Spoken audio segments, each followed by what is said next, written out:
Good morning, good afternoon, good evening. Whenever you happenstance into this truth bomb, pardon me, this dialogue with the new Untouchables. Um, this is a special recording. We were planning on recording last Friday, but I had an accident that I had to deal with. Unfortunately, the team has been able to be flexible enough to pick up and because there's just so much going on that's so important. And we're recording this on Monday, February 17th at approximately 7 p.m. Eastern Standard Time. And this is the 57th episode of the new Untouchables. And like always, I'll do a quick introduction. To my immediate left is the Rabina Chair of Law, Science, and Technology at the University of Minnesota. That is June Carbone. Directly underneath her is a former prosecutor at the Department of Justice with nearly 3 decades of experience, currently in private practice and also an adjunct professor at George Washington University, Paul Peltier. Immediately below me is William K. Black, an expert in all things regulation, economics, as well as all of the manner, shape, or form of corruption that we find ourselves in the midst in. And I wanted to just open up and share, like I always do, just to kind of set the table of what we're looking at, to kind of set the table. The first thing I want to do is just say Godspeed to Jesse Jackson, of course, the civil rights champion who passed away today. That was unfortunate news. But picking up on some other amazing scenarios that we're going to discuss, I'm going to address what pretty much all of us have had our eyes on for the past couple of weeks, or I should say, at least since last Thursday. I'm going to pick up here. I'm going to play a couple of sound bites from the circus that took place, obviously, in Congress based on the Epstein Transparency Act involving Pam Bondi, which has really got enormous attention as a result of this. So I'm going to set the table with a couple of things first, and we'll get moving on it. So I really have just one question for you. How many of Epstein's co-conspirators have you indicted? How many perpetrators are you even investigating?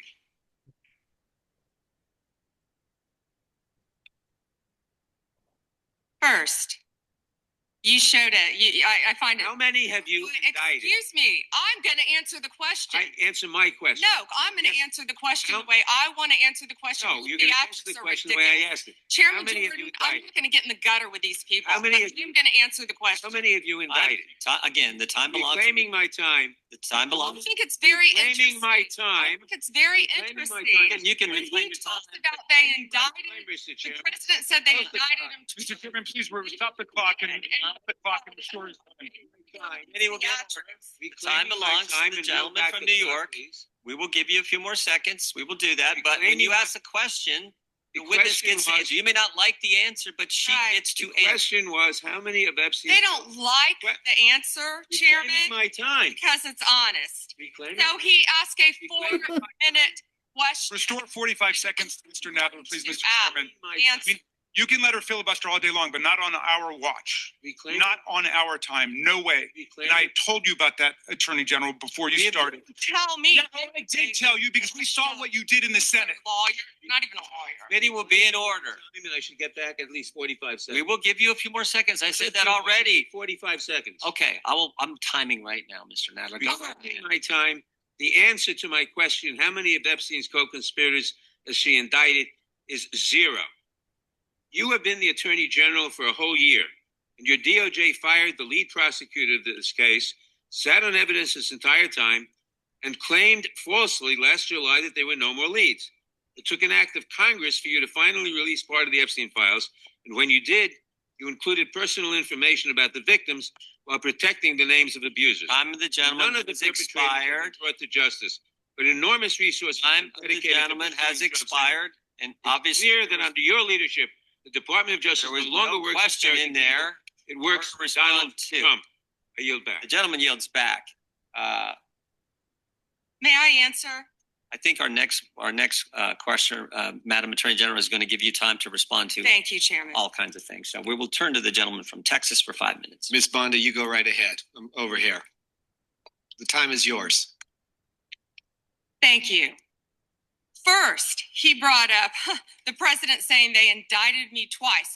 They sure did. They tried to impeach him twice. And you, Mr. Nadler, were one of the leads on the impeachment. I was on the other side. I lived that with you. During impeachment, you said the president conspired, sought foreign interference in the 2016 election. Robert Mueller found no evidence, none, of foreign interference in 2016. Have you apologized to President Trump? Have you apologized to President Trump, all of you who participated in those impeachment hearings against Donald Trump? You all should be apologizing. You sit here and you attack the president, and I am not going to have it. I'm not going to put up with it. You know, all they want to do, all the American people need to know this. They are talking about Epstein today. This has been around since the Obama administration.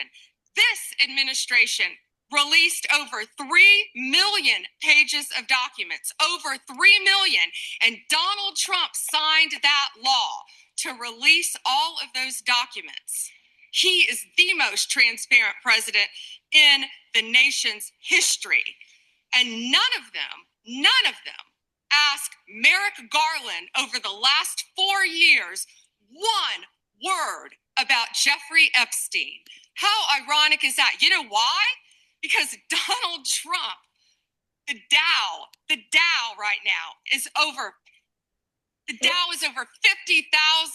Okay, so I'm going to move on to one other thing here real quick, because there was more in that congressional hearing than just all things Epstein and Miss Bondi's ridiculous revelation about what was happening in the stock market using the wrong metric. Obviously, she coined it at $50,000, whatever that meant.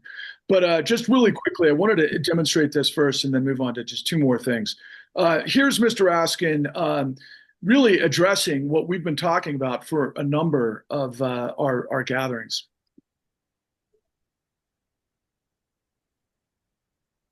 Based on institutional performance.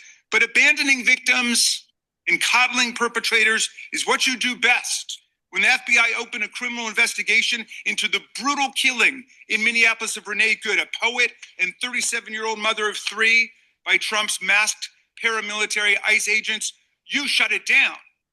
You claim you're investigating the cold-blooded murder of Alex Preddy, an ICU nurse at the VA. But how can we trust the administration when the president and Kristi Noem call Preddy a domestic terrorist and Stephen Miller called him a would-be assassin? Not only do you refuse to share evidence with the state and local investigators and prosecutors in Minnesota, you have blocked their access to the crime scene and the evidence. How are you seeking justice for Marimar Martinez, the Montessori school teacher in Chicago who was shot 5 times by a Border Patrol agent who bragged about it on text? And then he goes on to lay out other failures of the Department of Justice. A couple of things I just want to address just really quickly as well. Now, it's just amazing to me, given all of the things we've seen in mainstream media, but particularly from the New York Times. You know, in the midst of all of this, they had described the Epstein files and the hidden world of an unaccountable elite.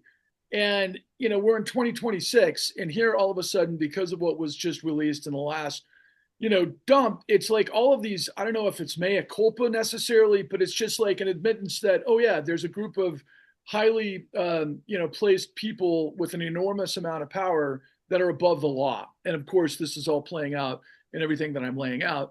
And just a couple other things before we get moving here, because I think this is absolutely extraordinary. I caught this, and everything was coming at us so fast and furious that this didn't really register with me last week, but it has this week. I'll let it speak for itself, and then we'll get rolling. Jeffrey Epstein called this woman, who later became the top lawyer at Goldman Sachs, the night he was arrested in 2019. Before that, he had showered her with gifts, and she even described him as an older brother. That's why I'm surprised her departure from Goldman took this long. Right up until Catherine Remler sent in her resignation, the firm was still defending its top attorney. Goldman maintained that her interactions with Epstein were typical of a business relationship, and that the convicted sex offender gave unsolicited gifts to many of his contacts. Remler says that she had only a professional relationship with Epstein, had no knowledge of his criminal conduct, and regretted ever knowing him. But the connection between them has been publicly known since at least 2023, when the Wall Street Journal outed her as someone who appeared on Epstein's private calendar. The two also exchanged more than 11,000 emails between 2014 and 2019 when she was serving as a criminal defense attorney. Yet as each new batch of Epstein files revealed more about the scope and nature of the relationship, Goldman's defense of Rumler grew more confusing. And I'm going to play one last one before we get going here, but this I thought was pretty fascinating just to set the table. Goldman Sachs' top lawyer, Kathy Rumler, is resigning after thousands of newly released emails and documents show that she had a much closer relationship with convicted sex offender and disgraced financier Jeffrey Epstein than she had previously ever let on. Rumler has had a pretty big resume. She was a federal prosecutor who helped convict Enron executives. She was President Obama's White House counsel and was briefly even considered to be Attorney General. She joined Goldman Sachs in 2020 and became the bank's general counsel, their top lawyer, a year later. But for years, Rumler has downplayed her ties to Epstein. All right, I don't want to go into too much more than that, but I'm going to stop sharing. I'm going to ask the first question to Bill. Bill, you've said in a number of our discussions throughout the course of this endeavor that these congressional hearings that have 5-minute question and answer periods lend itself to these circus-like, tantrics that nobody can follow, and it doesn't lead to anything other than, what we're seeing that I guess just benefits those that are obfuscating the information that's being sought. Can you pick up on kind of the sum total of what we're looking at here? Yeah, although I would say this is a slight exception to what I was talking about, because her behavior was so outrageous that you didn't need to know the substance. And when she said that, the level of the Dow should have something to do with how people looked at the Epstein investigations, that was so transcendently insane that I think she caused herself huge problem. That said, the Democrats didn't get anything substantive out. They never will get anything substantive out of her through these kinds of reviews.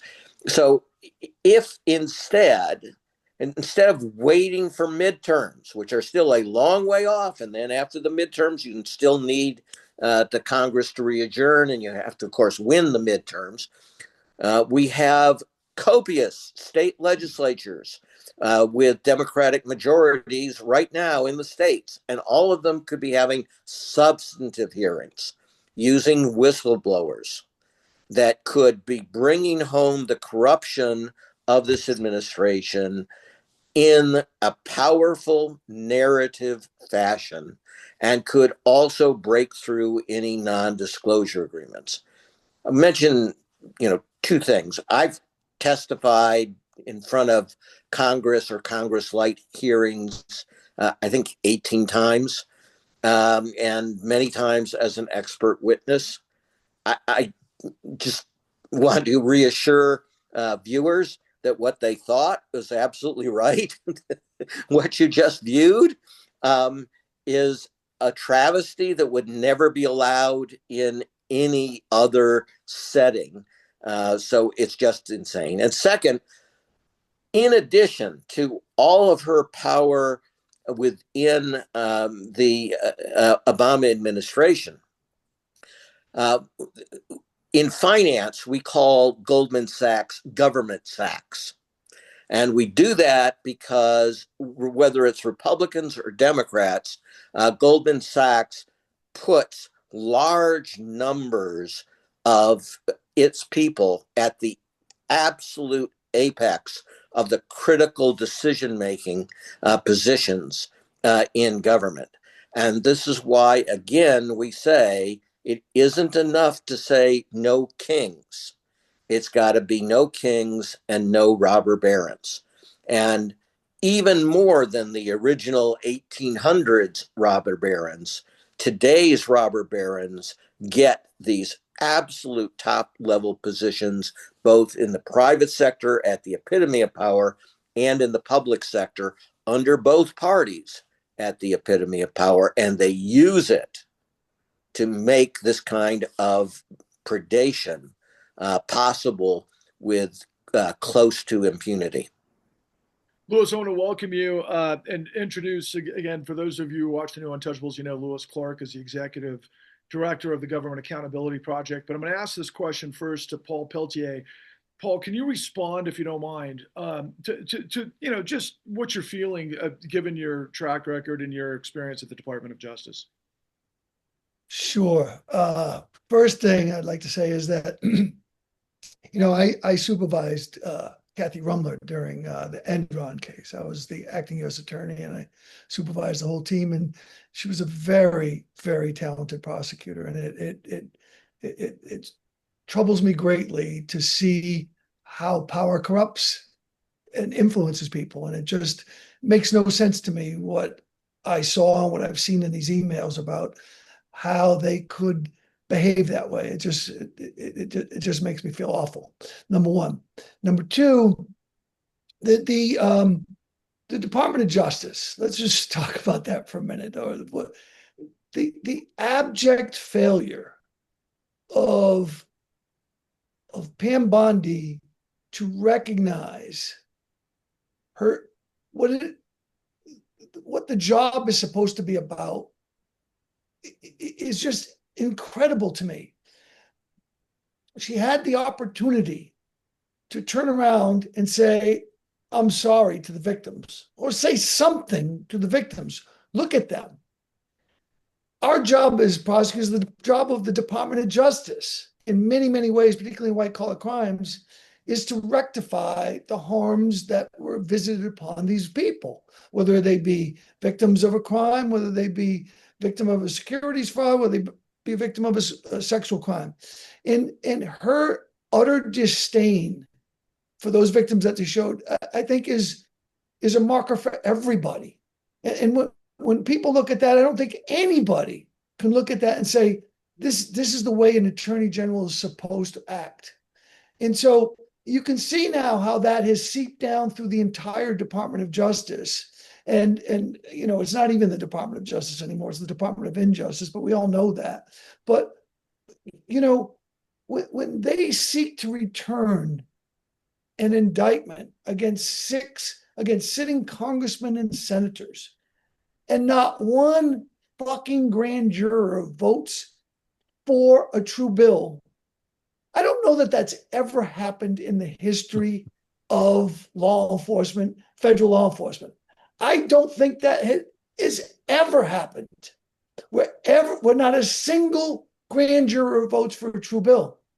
And so it's crazy. I mean, and it has just shown how far the Department of Justice has moved from its mission to serve the public and to equally distribute justice amongst everybody out there. Clearly, we have two classes of people. We've had it for a long time, but now it's very clear. One class is the people who piss Trump off. They're going to get charged. And the other class is people who seem to offer money or bribes to get the administration to either give them a pardon or otherwise. And it's crazy what's going on now. It's beyond the pale. We've talked about this often. Bill's talked about it. June's talked about it. It's just, how do you get back from here? When she's the Attorney General, Todd Blanche is the Deputy Attorney General. They lie every day to courts and to the public.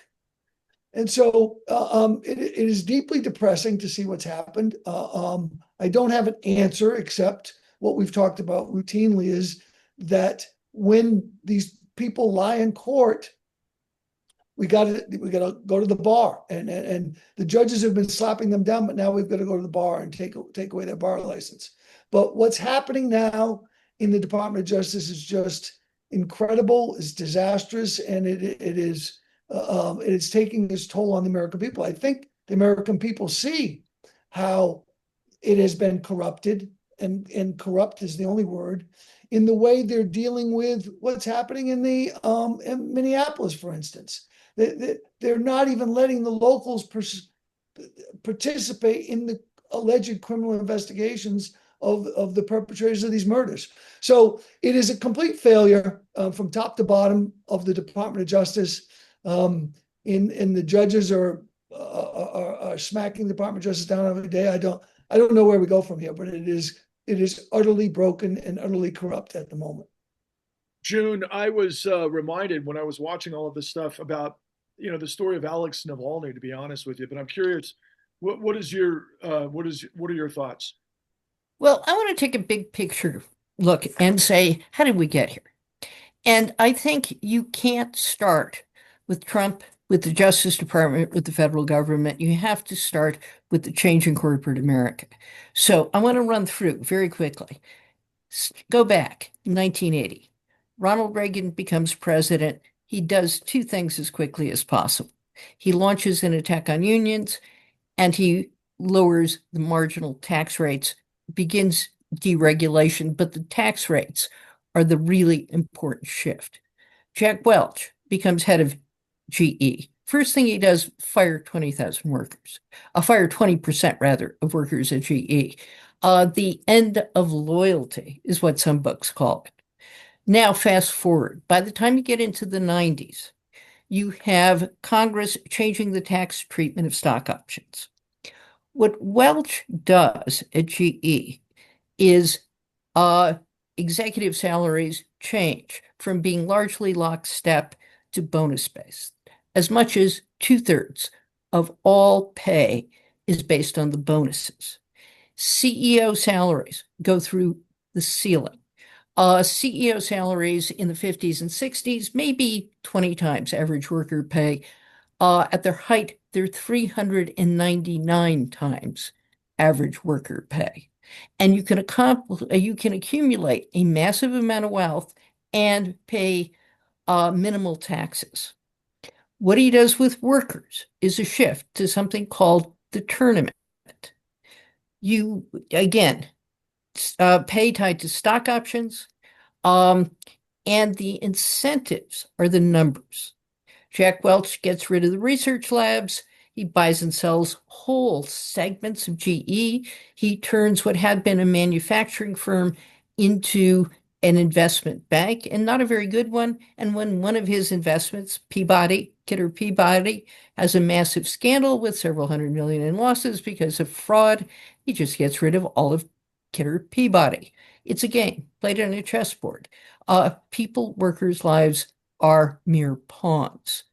And what does this do? We have the Enron and WorldCom scandals, and we have scandals at GE. What Jack Welch is really doing is gaming the numbers. And the psychologists, the corporate psychologists, the management theorists come in, and they say this system, a system where the CEO is powerful, where he orchestrates wealth by gaming the numbers, where he pits employees against each other.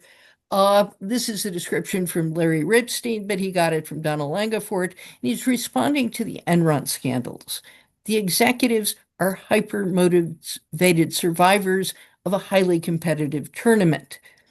At least some of the new breed appear to be Machiavellian, narcissistic, prevaricating, pathologically optimistic, free from self-doubt and moral distractions, willing to take great risk as the company moves up and to lie when things go bad.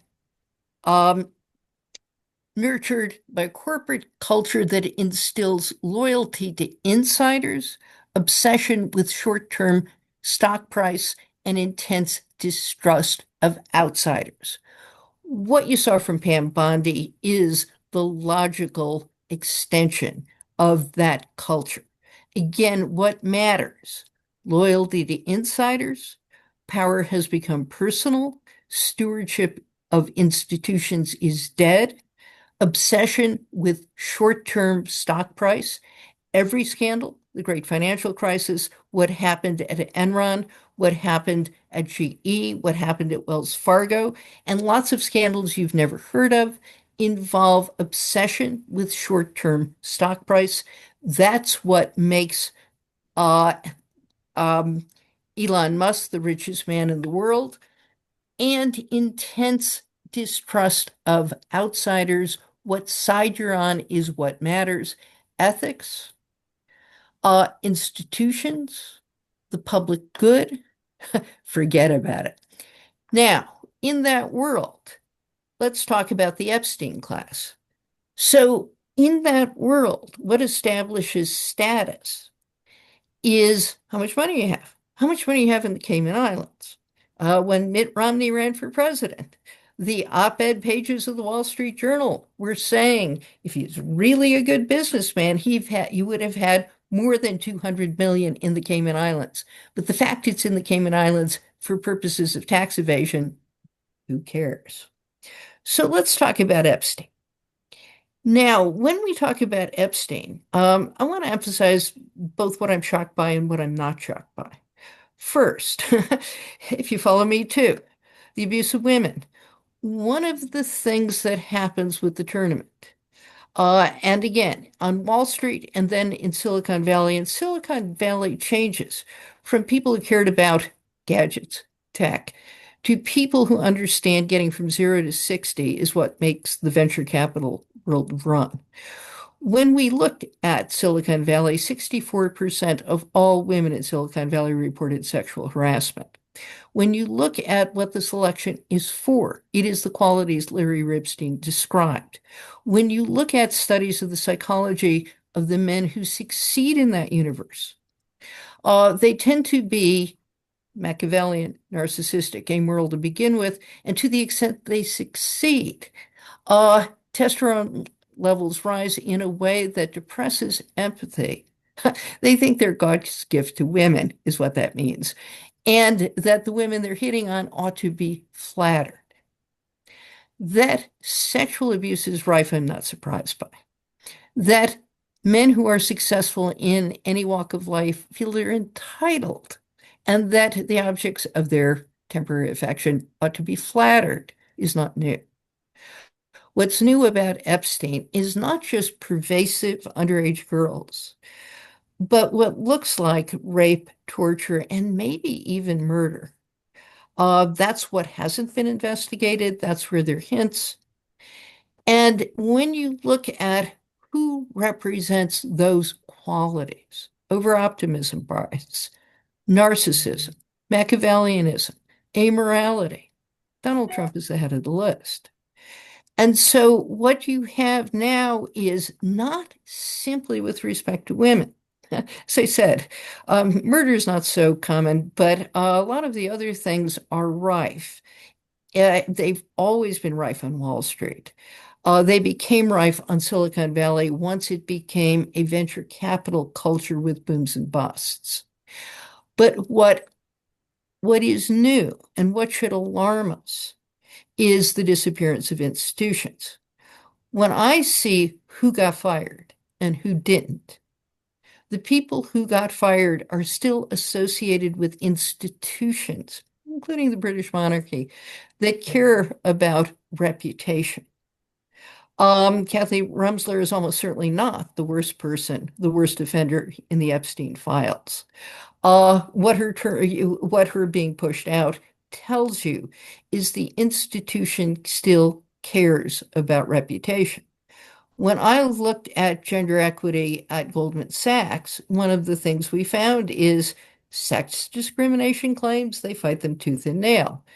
Relatively mild allegations of off-color remarks in a private meeting by the CEO that gets settled within a few weeks. They do care because they care about reputation in a way that is more than simply personal power. But when you get billionaires like Jeff Bezos, whose money, the amount of net worth has increased from maybe 175 billion to well over 200 billion in less than a year. When you get that kind of concentration of wealth, you get amorality, you get hubris, you get unaccountability. The law is dead. And what we need to think about is that the accountability we talk about when we talk about corruption carries over into accountability for personal behavior. And the two are linked, and unaccountability is the name of the game across the board. Wow, as you were unwinding that powerful revelation, or I'd say reflection of what the reality is, I was reminded of two characters in Hollywood in the last 20 years. The first was Christian Bale in American Psycho, to put that way out there in the extreme, but also Jordan Belfort, which was the Wolf of Wall Street, but which was ironically funded by the IMDb scandal that was through Goldman Sachs, i.e., that brings us full circle here. But I want to bring this to you, Lewis. From the moment that I've discovered William K. Black and understood the entirety of the investigation and the importance of whistleblowers, and of course, reflecting on the Epstein victims and who's talking and all of the things that we're in the midst of, we cannot even remotely downplay the importance of your efforts at the Government Accountability Project and the endeavors that you have, which seem to be across the board of the federal government at the moment. I don't want to tee it up any more than that, but what are your thoughts given everything that's transpiring? Well, basically, whistleblowers are the key to finding inside information about the scandals that are ongoing and, as we're seeing, routine and part of it, a monstrous, I guess, development in our financial and political life. It really comes down to both the institutions that we have and we're trying to preserve, and the people, who essentially vote. They have to realize that they have to not only listen to the people who are telling them about what's actually happening, but they have to do something about it. They have to put the kind of pressure on their legislators, etc., that it has to mean something. And right now, I think that one of the saddest, I guess, developments in the current climate is that there is so much corruption, and people seem quite immune to it in terms of, or feel completely helpless in the face of it. But, the evidence is coming out. I mean, the evidence on, all these like major scandals, eventually there are going to be whistleblowers. So there's going to be whistleblowers at the FBI, I expect, in terms of what's being hidden in terms of the Epstein files. I think there'll be whistleblowers in terms of the kind of decisions that are being made about what to keep from the public or to keep from Congress, eventually, either leaked out or there'll be a whistleblower standing up, more publicly. One of the problems with whistleblowing in the Justice Department and to some extent the FBI is that the information that they have as lawyers or as investigators, they are very limited in what they can say because of lawyer-client privilege and issues of confidentiality around that, and they whether it's justified or not, they will be faced with charges of bar charges, etc., which they have to fight off, as well as potentially even criminal charges. And which is even more reason why we have to support these people and we have to listen to what they have to say and we have to do something about it. And the current Congress doesn't seem inclined to do that. And just a quick follow-up. I know that you've been at this for a long time, and as I recall, reading into a little bit of your background, I mean, you were very involved with the civil rights movement as well. So I'm sure the passing of Jesse Jackson today was important, all things considered. But when you come from that background and you look through that long lens of the fights that you've been in the midst of, right? The entire country is fixated on the fact that the Epstein victims were not heard 15, 20 years ago. They were going everywhere they could possibly go, to the media, to this, that, and the other that I've seen all sorts of different variations of. And they were ignored writ large, right? Or the information was quashed for whatever reason. I could only speculate. But I'm curious, is there further insight given the information? I don't want to say information. Let's just say, your knowledge of potential cases that might be behind the scenes and everything else, that is a corollary because of what you just mentioned. Because we know, I think we just revealed also yesterday that the FBI covered up information as it relates to this numbskull Howard Lutnick, for example, right? So anyway, just the importance and the import of all of the nature of whistleblowing at this very moment, considering what's happening in the administration. Well, for one thing is that one of the things that we've sort of just, I guess observed over the years is that if you have insider information, it makes so much more, I mean, you can have so much more impact with that information if it's dealt with strategically and effectively. Like, for example, one anonymous whistleblower, whose name is still not public, came forward about a phone call during Trump's first administration, and that directly led to his impeachment as president. And if there were, well, I won't go further in terms of what happened, but nevertheless, there was a whole impeachment because of one whistleblower. On the other hand, there can be 1,000 victims and they're not listened to, and which is a very sad event. I mean, there's actually a study. We just don't know how, we don't know how to evaluate the study, but it indicates that the people who, like just people on the street who report about police brutality or police um, uh, be, abuse of one sort or another, or police corruption, they are not listened to. Whistleblowers are. It's like they just, in terms of the of complaints that people make about in terms of the kind of study, or I guess the kind of vehicles by which citizens can complain about the police, they're only acted upon by about 1% or less. Whistleblowers, on the other hand, have much higher, many times, 20 times the impact, because it's insider information. And so that is a key to help. And so victims really need those whistleblowers to help with, to help with their message and getting their concerns out there in the public. In terms of my own history, in terms of civil rights, I mean, was in Mississippi in 66, 67, 68.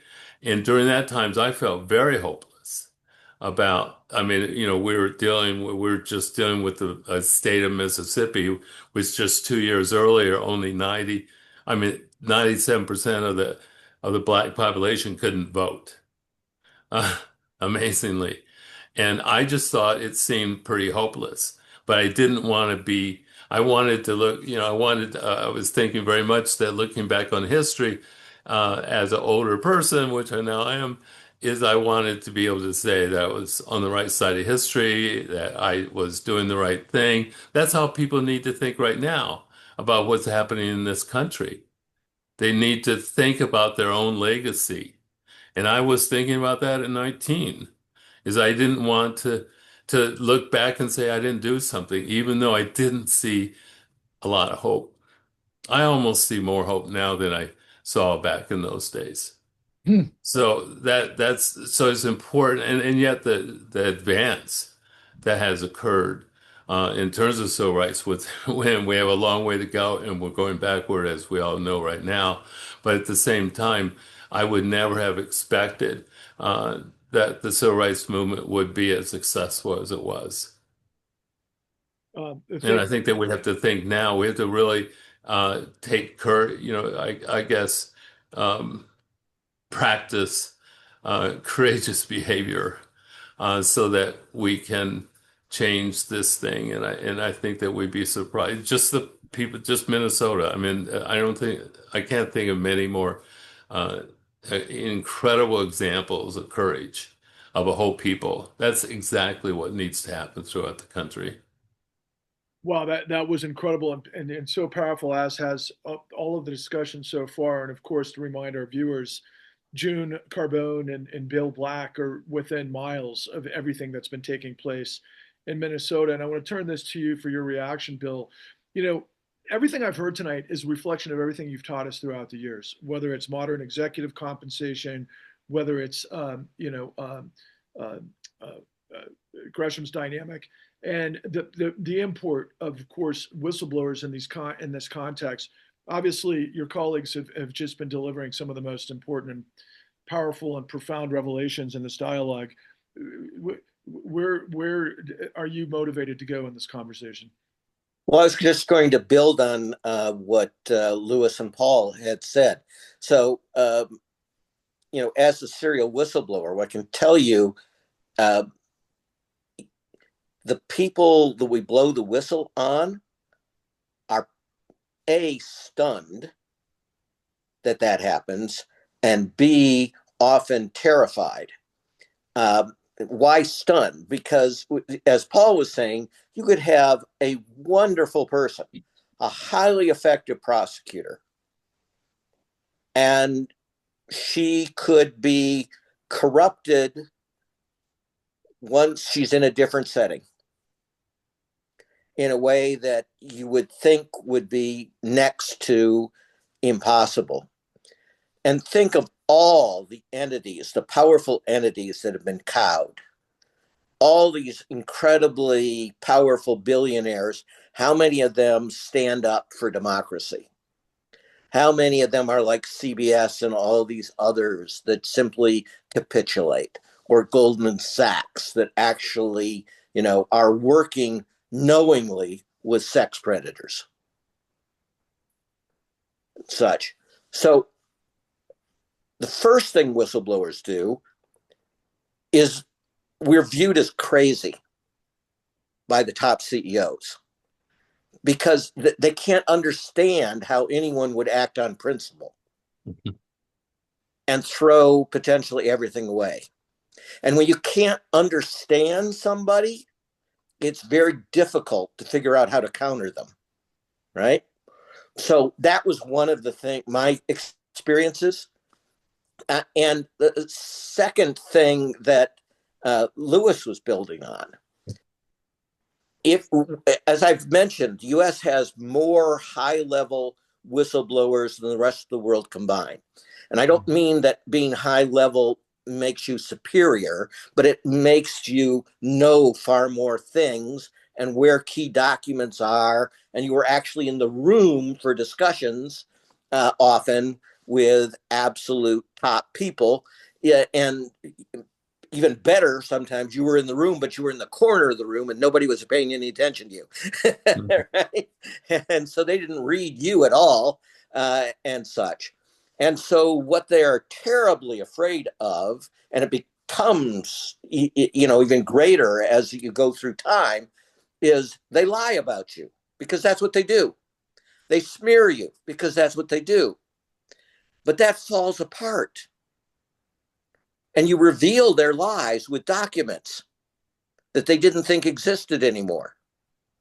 And then people start eventually turning on them, but they also get freaked. They become worried about making new public lies about you because it's just another opportunity for them to be disclosed. And they will say these things under oath, which creates a new crime. And they, as lawyers, as Paul was talking about, will make representations to the court that are false, which needs to lead to disbarment and such.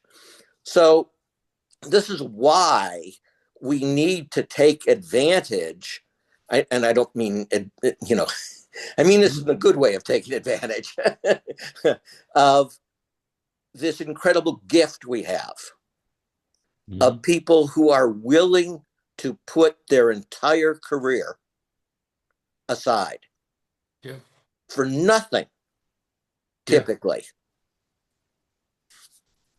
So get them in front of the state legislature, bring them under subpoena, bring people who are willing to talk.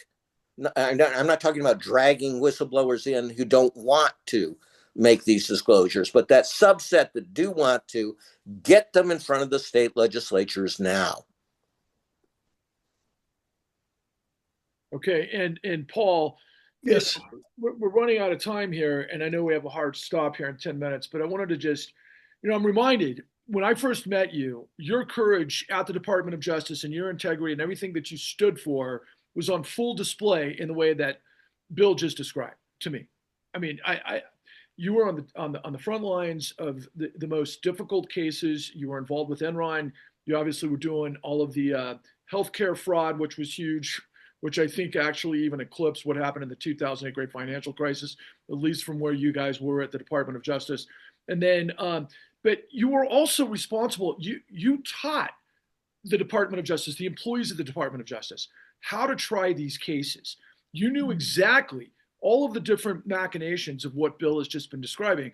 And you were personally responsible for training the Department of Justice and being able to carry this out against the most elite defense attorneys and, high level, sociopaths and everything that June described.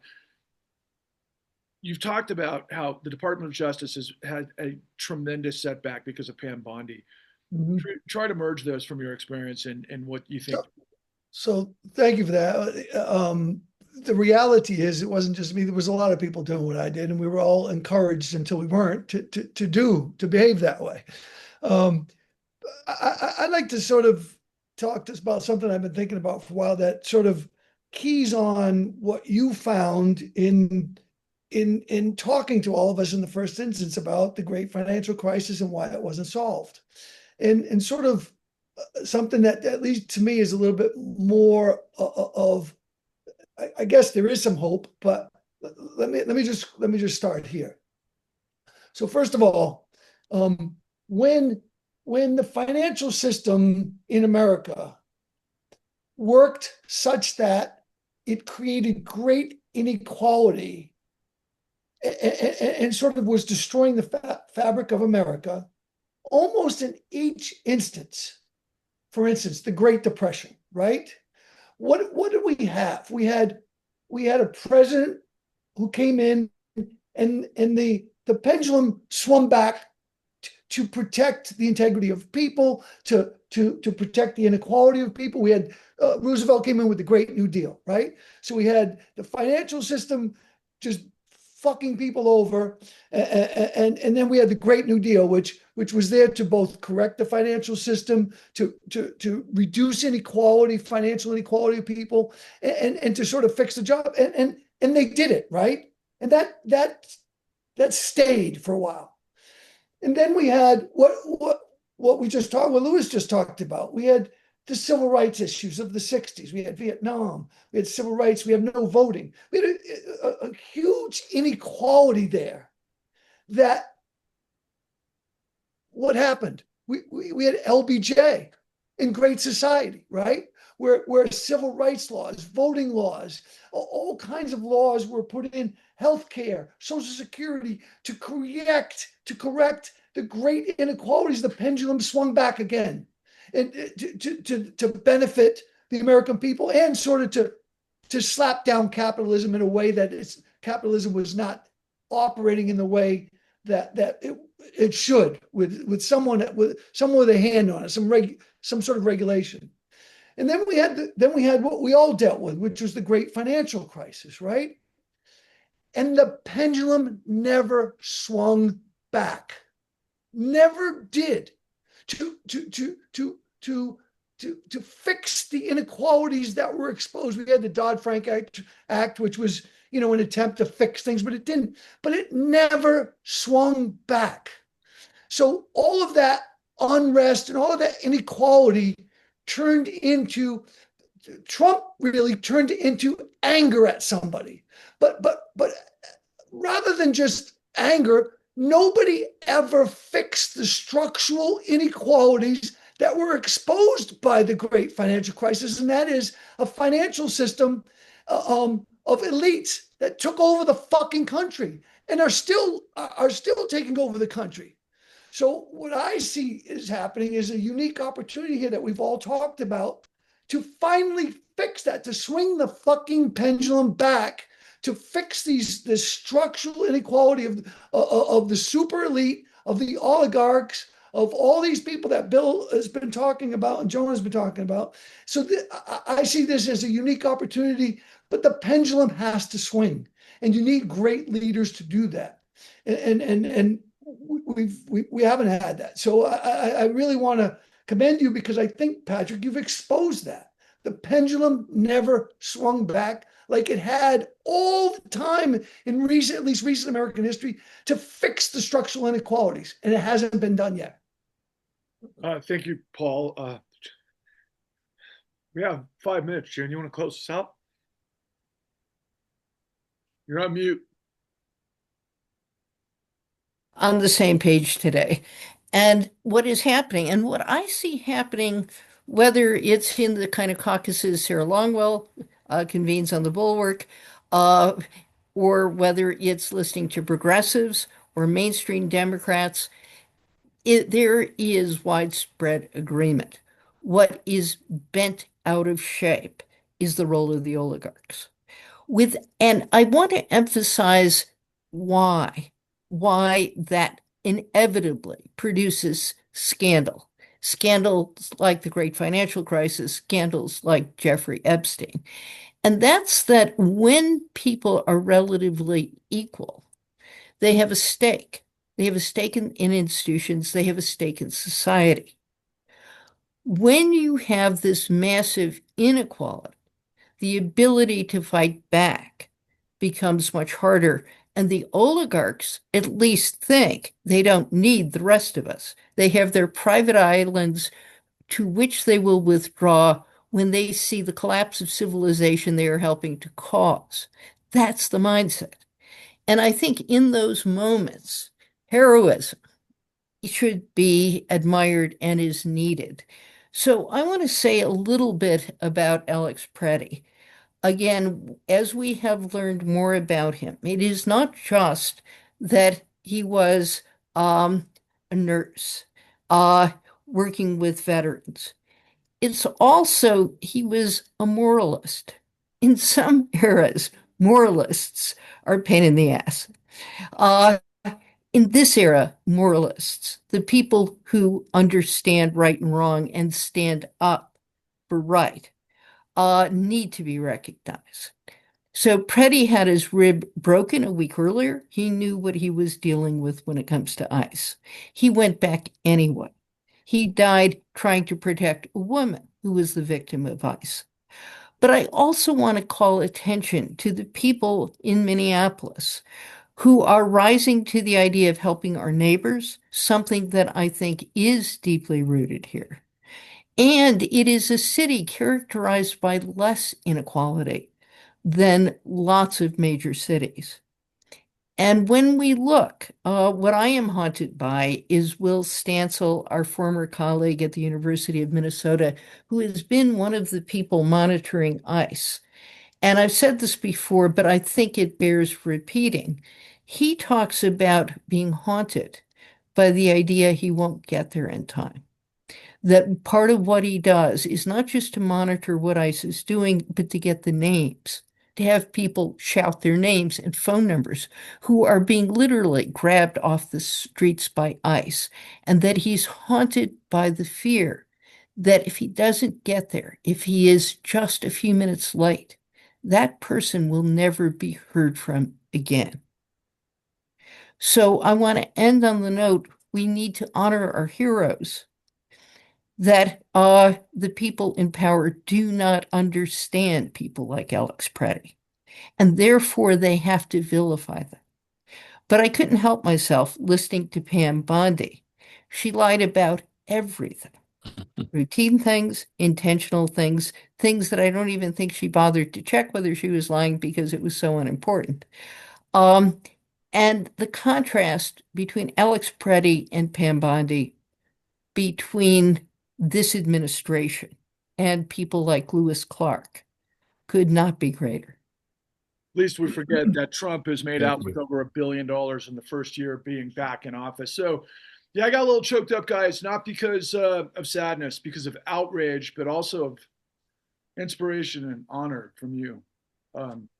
You know, when I was thinking about Catherine, right, who worked under your tutelage, Paul, it's just, you know, we hear about the $1,000 per hour lawyers in these tall building law firms that have capitulated, and we've seen through this evidence, you know, just briefly some of the gifts she's taken and so on and so forth. But here you folks are providing decades of your insight, your wisdom, your guidance for free for America.